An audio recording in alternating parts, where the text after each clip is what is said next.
कौन कहता है कि हम एक बार जीते हैं, एक बार मरते हैं, शादी भी एक बार होती है और प्यार भी एक बार होता है।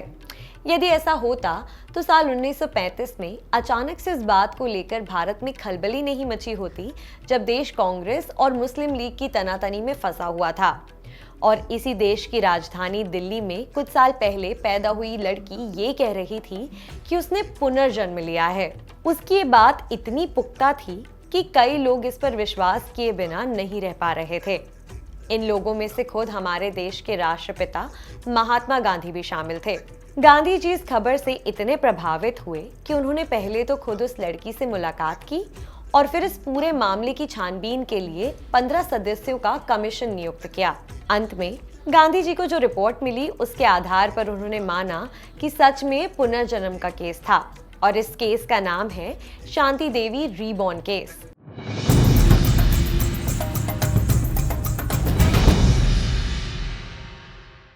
नमस्कार दोस्तों, मैं वाणी गुप्ता सनातन सदगुरु में आप सभी का स्वागत करती हूँ। बात 8 जनवरी 1902 की है।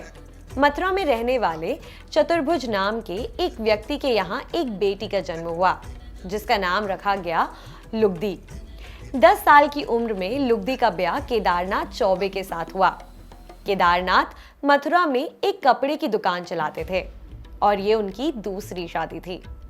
लुगदी जल्दी ही प्रेग्नेंट हो गई, लेकिन ऑपरेशन के बाद उसे एक मरा हुआ बच्चा पैदा हुआ। लुगदी एक बार फिर से प्रेग्नेंट हुई, लेकिन इस बार की प्रेगनेंसी में लुगदी के बच्चे की जान तो बच गई, लेकिन लुगदी नहीं बच पाई। ये तारीख थी 4 अक्टूबर और साल था 1925। दोस्तों, इस तारीख को याद रखिएगा, क्योंकि ये एक बुनी गई काल्पनिक कहानी नहीं बल्कि सच्ची घटना है, जिसे पुनर्जन्म के सबसे बड़े केसेस में से एक माना जाता है। क्योंकि 1925 में जिस लुगदी की मौत होती है, उसके ठीक 10 महीने बाद दिल्ली में बाबू रंग बहादुर के घर पर एक बच्ची पैदा होती है, जिसका नाम प्यार से शांति रखा जाता है। शांति बाकी बच्चों के जैसी ही थी, लेकिन 4 साल की उम्र तक उसने बोलना शुरू नहीं किया था, और जैसे ही बोलना शुरू किया, वो कुछ अजीब सी बातें करने लगी। वो अधिकतर अपने पति और बच्चों के बारे में पूछा करती थी। शुरुआत में रंग बहादुर ने इसे बच्ची के मन का फितूर समझकर जाने दिया, लेकिन जैसे जैसे शांति बड़ी होती गई, वो मथुरा की और ज्यादा बातें करने लगी। 6 साल की उम्र में उसने बताया कि उसकी मौत ऑपरेशन के बाद हुई थी। परिवार ने परेशान होकर डॉक्टर को दिखाया, वो भी कुछ समझ नहीं पाए। शांति जैसे ही 9 साल की हुई, उसने अपने पिता यानी रंग बहादुर से मथुरा जाने की इच्छा जाहिर की। हालांकि अब तक उसने कभी ये नहीं कहा था कि उसके पति का नाम क्या है, लेकिन खुद को बस चौबेन कहकर बुलाती रहती थी। दोस्तों, इसी बीच एक दिन रंग बहादुर के घर एक रिश्तेदार आए, बाबू बिशन चंद। उनके घर आते ही शांति उन्हें देखती ही उनसे मथुरा जाने की जिद करने लगी। तभी बिशन चंद ने कहा कि वो उसे मथुरा ले जाएंगे अगर वो अपने पति का नाम उन्हें बता दे। इसके बाद शांति बिना रुके बिशन चंद के कानों में अपने पति का नाम लेते हुए कहती है, पंडित केदारनाथ चौबे। बिशन चंद ये बात सुनकर चौंक जाते हैं।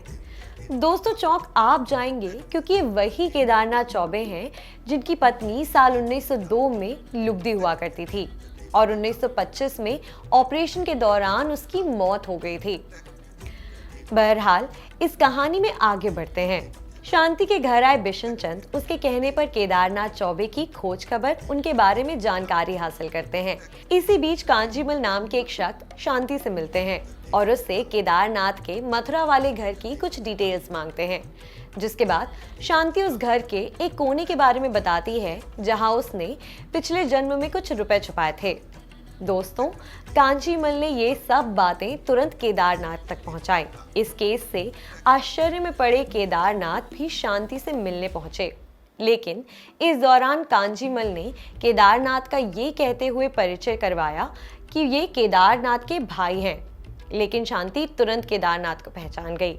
इसके बाद केदारनाथ ने शांति से कई सवाल पूछे। शांति ने बताया कि मथुरा में उनके घर के आंगन में एक कुआं हुआ करता था और शांति ने केदारनाथ के बेटे को ये कहते हुए गले लगा लिया कि ये उसका बेटा है। हालांकि इन बातों से केदारनाथ को ये भरोसा नहीं हो रहा था कि शांति ही लुगदी है, इसीलिए उन्होंने एक रात शांति से अकेले में बात की, जिसके बाद उन्हें पूरा विश्वास हो गया कि शांति ही लुब्धी है, जो पिछले जन्म में उनकी पत्नी थी।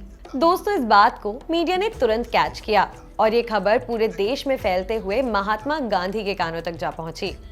महात्मा गांधी इस केस से काफी प्रभावित हुए और उन्होंने इसकी पड़ताल के लिए 15 लोगों का एक कमीशन बनाया। ये कमीशन शांति को मथुरा लेकर गया, जहां शांति ने न केवल केदारनाथ के परिवार को पहचाना, बल्कि घर के बारे में भी बहुत सी बातें बताईं। उसने घर की वो जगह भी दिखाई जहां वो पैसे छुपाया करती थी। दोस्तों, लोग अब पुनर्जन्म की इस घटना को अपनी आंखों से देख रहे थे। ये केस इतना बड़ा हो गया कि कुछ ही दिनों में इंटरनेशनल मीडिया ने इसे कवर करना शुरू कर दिया, क्योंकि बापू के द्वारा बनाए गए कमीशन की इस रिपोर्ट से पूरी दुनिया में काफी हल्ला मच चुका था। शांति देवी से मिलने कई विदेशी रिसर्चर्स आए और कई किताबें भी आईं। एक रिसर्चर बालचंद्र नहाता ने शांति देवी पर पुनर्जन्म की पर्यालोचना नाम की एक हिंदी पत्रिका छापी, जिसमें उन्होंने भले ही शांति देवी के पुनर्जन्म की बात से इनकार किया, लेकिन यान स्टीवनसन पुनर्जन्म के मामलों पर कई सवालों के साथ शोध करने वाले साइकियाट्रिस्ट ने ये माना कि ये केस पुनर्जन्म के सबसे बड़े उदाहरणों में से एक था। दोस्तों, ये वही स्टीवनसन है जिनकी किताब 20 केसेस सजेस्टिव ऑफ रीइंकार्नेशन काफी फेमस भी हुई थी। ये किताब उन पुनर्जन्मों केसेस पर आधारित थी जिसमें शांति देवी केस के साथ इंग्लैंड के हैक्सन में पैदा हुई उन जुड़वा बहनों का केस भी शामिल था, जिनका नाम जिलिन और जेनिफर था। दरअसल जिलिन और जेनिफर 2 जुड़वा बहनें थीं, जिनका जन्म 4 अक्टूबर 1958 को हुआ था। हालांकि 1958 से कुछ महीने पहले 1957 में दोनों बहनों की कार एक्सीडेंट में मौत हो जाती है, लेकिन 1958 में जैसे ही दोनों बहनें एक ही घर में पैदा होती हैं, उनके शरीर पर एक्सीडेंट के दौरान जहां जहां चोटें आई थी, उसके वैसे ही धब्बे दिखाई दे रहे थे। इसके अलावा जैसे जैसे वे दोनों बहनें बड़ी होती गईं, वैसे वैसे वे तरह तरह की बातें करती थीं। उन्होंने अपने घर के बारे में, घर के सदस्यों के बारे में, स्कूल के बारे में, यहाँ तक कि उस रोड एक्सीडेंट के बारे में भी पता था जिनसे उन दोनों की मौत हुई थी। धीरे धीरे उन बच्चियों की बातें और व्यवहार से जिलिन और जेनिफर के माँ बाप को ये भरोसा हो गया कि ये केस किसी पुनर्जन्म से कम नहीं है। इसके अलावा इस घटना पर केस स्टडी करने के बाद डॉक्टर इयान स्टीवनसन ने रीकार्नेशन एंड बायोलॉजी नाम की किताब भी छापी, जिन्होंने भारत के शांति देवी रीबॉर्न केस को कवर किया था।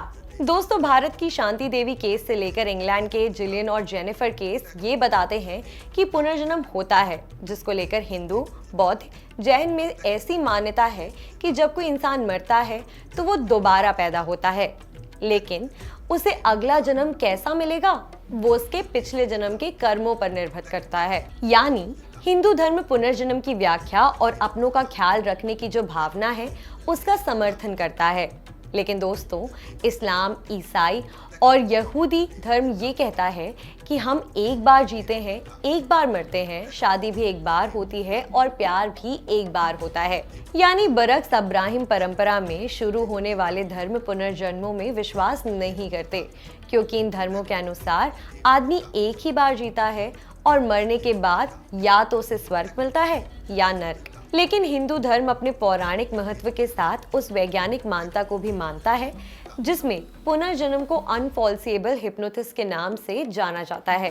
वैसे आप क्या सोचते हैं पुनर्जन्म को लेकर? कमेंट बॉक्स में जरूर बताएं, और वीडियो पसंद आया हो तो इसे लाइक और शेयर करने के साथ साथ हमारे चैनल को सब्सक्राइब करना ना भूलें।